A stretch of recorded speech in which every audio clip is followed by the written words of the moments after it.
আল্লাহ রসুল যেদিন জন্ম নেন ওই দিন আম্মা জান আমেনা কোলে নিয়ে কাঁদতেছিলেন। সবাই জিজ্ঞাসা করতেছে কাঁদো কেন? পরিবারের লোকজন, শ্বশুর বাড়ির লোকজন কেন কাঁদো? আব্দুল্লাহ নেই। কেন? আব্দুল্লাহ থাকলে এতক্ষণে খেলনা চলে আসতো। আল্লাহ যেন কানে কানে বলতেছিলেন আমেনা কাঁদিস না, আব্দুল্লাহ খেলনা আনবে। আর কোথেকে আনবে? মক্কার বাজার থেকে।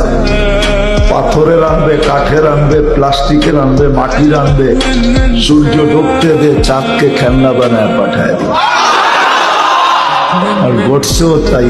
আবু তালেব বলে বিকালে যখন শোয়া দিছি, সূর্য ডুবার পরে যখন শোয়া দিছি, চোখের উপরে তো বাদাল কামরু আইয়াদনু, চাঁদ দ্রুত গতিতে নিচে নামতে ছিল।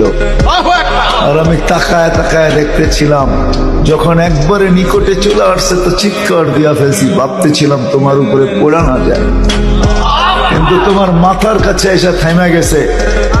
তুমি হাত পাও নাড়াচাড়া করতেছিল আর চাঁদ উপরে ডান্স করতেছিল।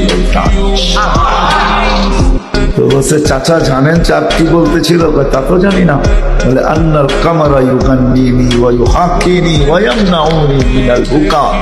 চাঁদ আমাকে ছন্দ শুনাইতেছিল, কান্না থেকে বিরত রাখতেছিল। আমি যেন না কাঁদি, কাঁদলে আম্মার কষ্ট হবে।